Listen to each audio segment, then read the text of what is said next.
Përshëndetje, jemi në podcast, jemi në Radar. Ditën e sotme ka ndodhur një ngjarje e rëndë në Roskovec, ku ish dhëndri ka vrarë me armgjahu ish vjerin e tij, ka plagosur ish vjerën dhe ka marrë peng për disa kohë edhe ish gruan.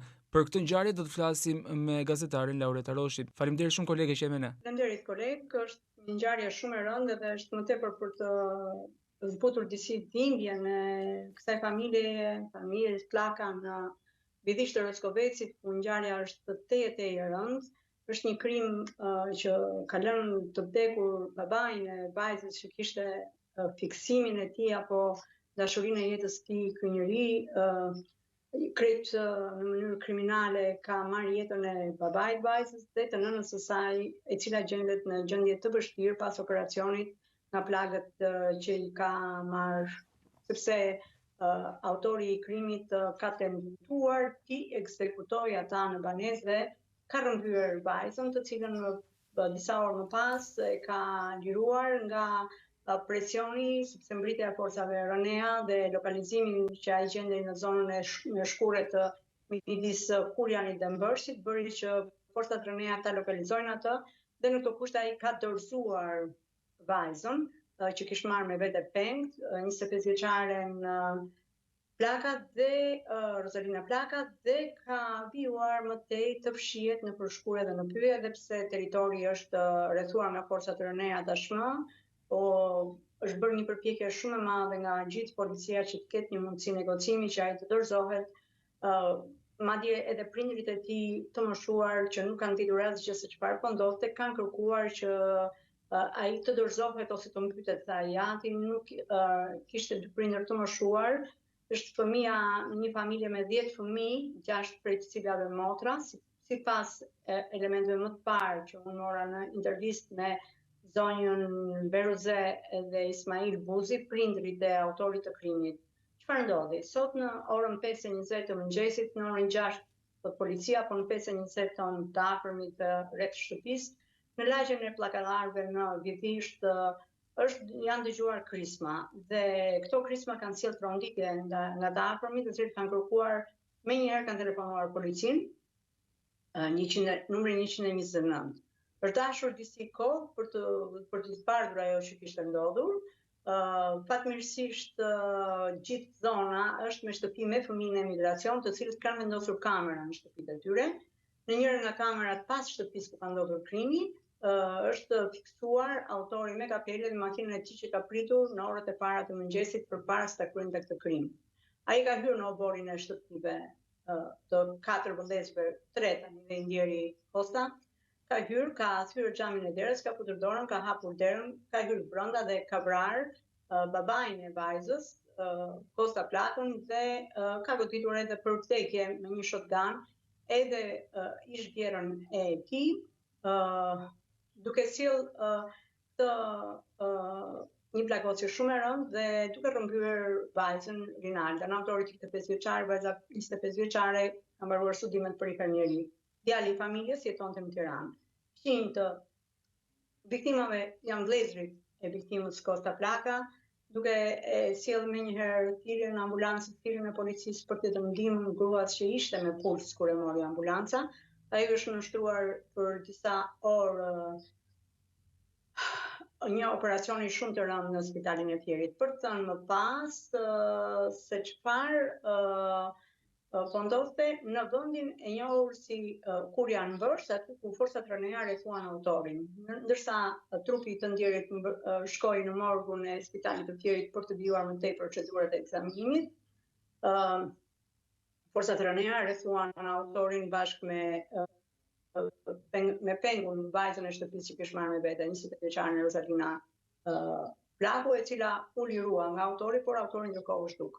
Dhe jemi në këto momente bashkë, ndërsa ora shënon 13:25, ku në familje kanë ardhur njerëz, janë në mjediset e kësaj shtëpie, ku në familje kanë ardhur njerëzit për ngushëllim që kanë marrë vesh ngjarjen, shumica e fëmijëve janë në emigracion.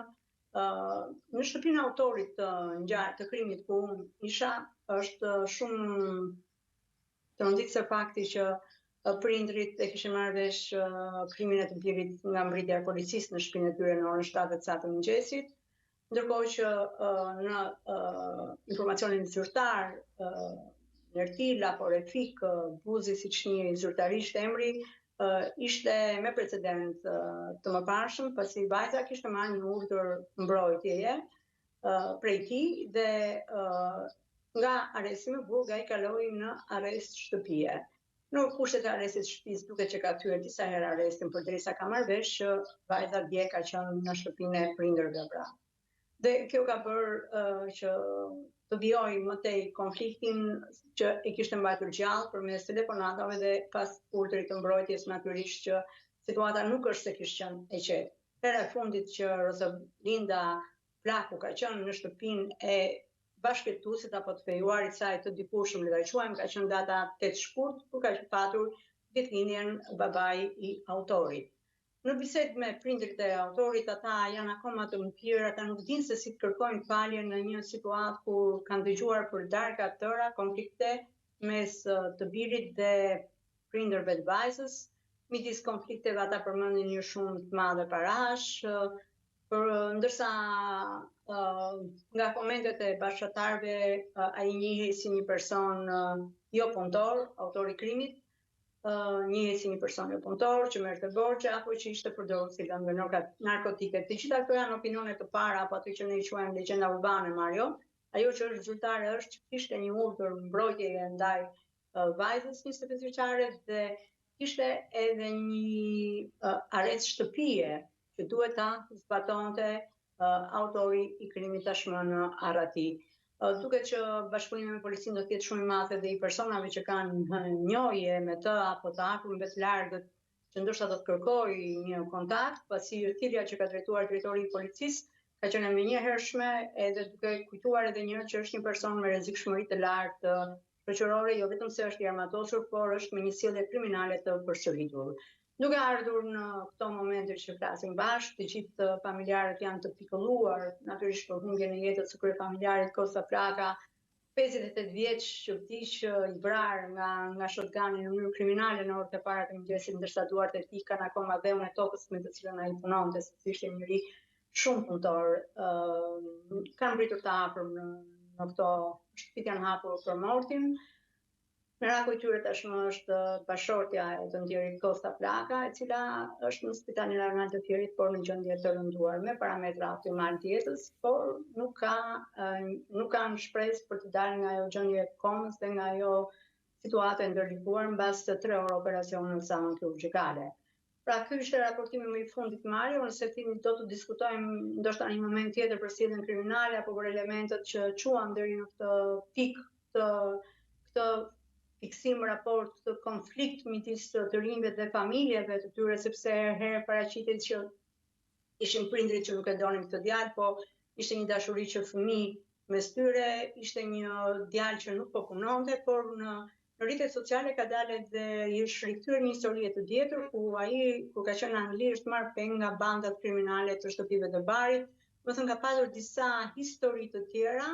2 vjet më parë pra ka patur një tjetër lajm në mediat edhe në mediat e Anglisë që pikërisht për këtë djalë, për këtë Refik Nertil Buzi, siç njihej ndryshe.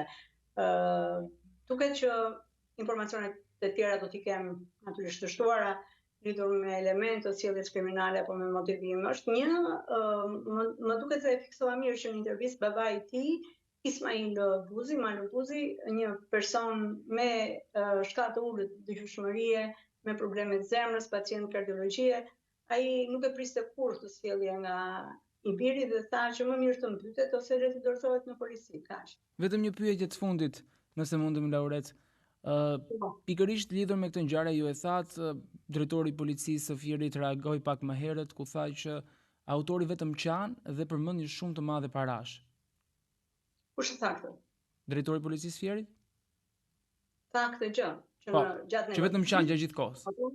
Dhe sepse edhe sipas familjarëve të tij, shkak është bërë sasia e lekëve që ai solli nga Anglia, pretendohet që ka sjellë një sasi të madhe të lekëve, që në Angli ata po kërkonin për ta ekzekutuar.